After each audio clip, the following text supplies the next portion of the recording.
So I want to examine a common response to Christianity that many people use today. It goes like this. I know Jesus works for you, but he just doesn't work for me. I have no problem with what you believe. I just don't, so what's the big deal? And maybe you've heard that response before. Maybe you have that response. But I think the question that follows up is, can anyone truly be indifferent to Jesus? And if so, why is it significant? Why is it so important? And what does it mean? An old biblical scholar of the past named C.S. Lewis, speaking of Jesus, put it this way. He said, Jesus is one of three things. He's either firstly the world's greatest liar, because no one else through the history of their teaching and words has deceived more people throughout every generation than he has. So the world's greatest liar, or a raving lunatic, possibly, because anyone who says he's God's son when he isn't, but believes that he truly is a crazy person. So, raving lunatic, or thirdly, that Jesus Christ truly is who he said he was.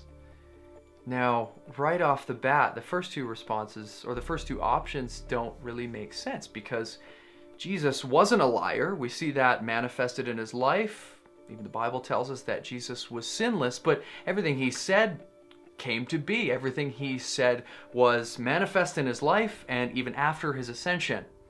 So we can't see him being the world's greatest liar.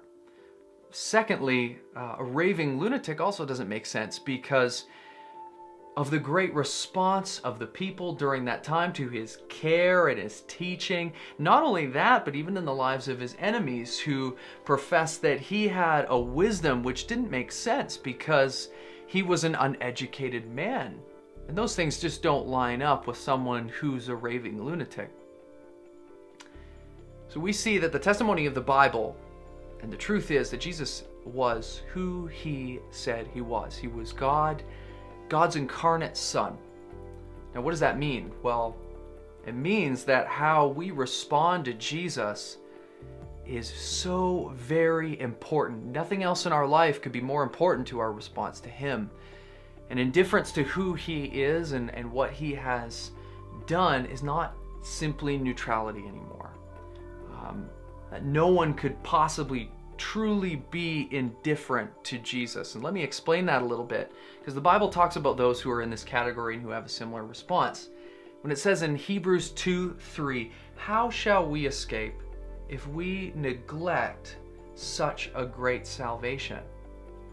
What that means is those that turn their back on Jesus, find little value in him, really remain indifferent and, as it says, neglect salvation as it's revealed in Jesus, incur God's condemnation.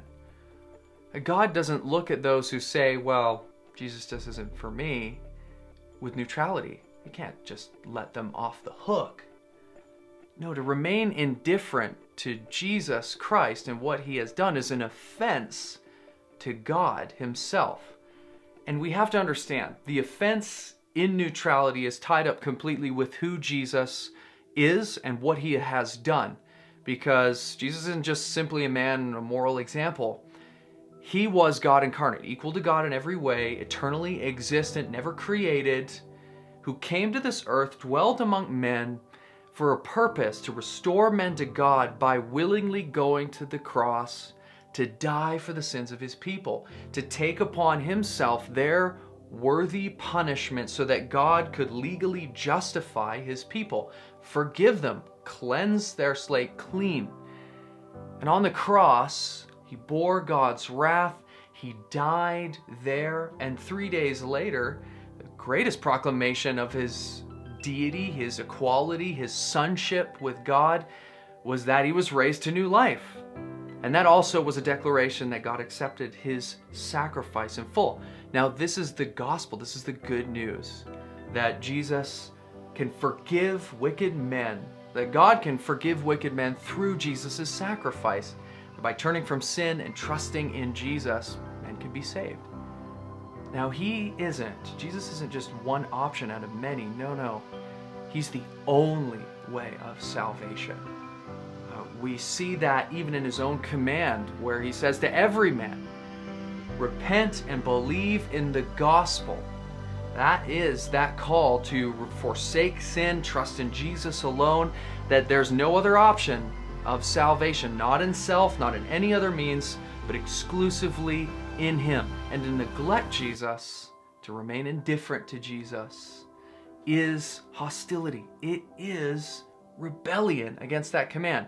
Now, let me make that a little bit clearer by giving you an example of what that might look like. There's two children, both given the same command by their parents, not to take dessert from the table and eat it before dinner. Now, the first child, in response to that command, grabs the dessert off the table, devours it in an instant, and upon his parents intervening, throws a temper tantrum, thrashing his arms and screaming. Now, the second child has a different response.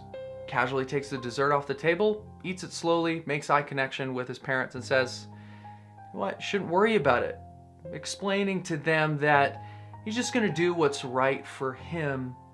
It shouldn't really affect his parents.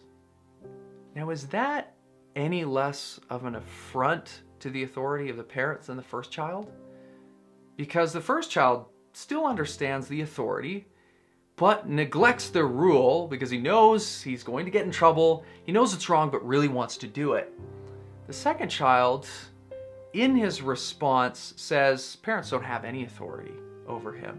He's going to do what he wants to do, and there's really no consequence for it. So why bother? You see, in that response, he's actually claiming that he's the authority, not his parents. And this is a picture of what we do when we say, Jesus is all right for you, it's just not right for me. Is that any less than hostility against God? Is that any less than an offense against God and the grace that he's revealed in Jesus Christ? Because this is what the Bible tells about us. It says we are all children of wrath, and that we are hostile to God. We cannot submit to his law because we will not. And any indifference that we have to Jesus, any neutrality that we might have, is simply a mask. It's a disguise for our anger, our hatred towards a righteous God and his authority over our life, and the picture of our sin that we see in the gospel of Jesus Christ and his death on the cross. Now, as I mentioned at the beginning of this video, maybe you've heard that response before. Maybe that is your response.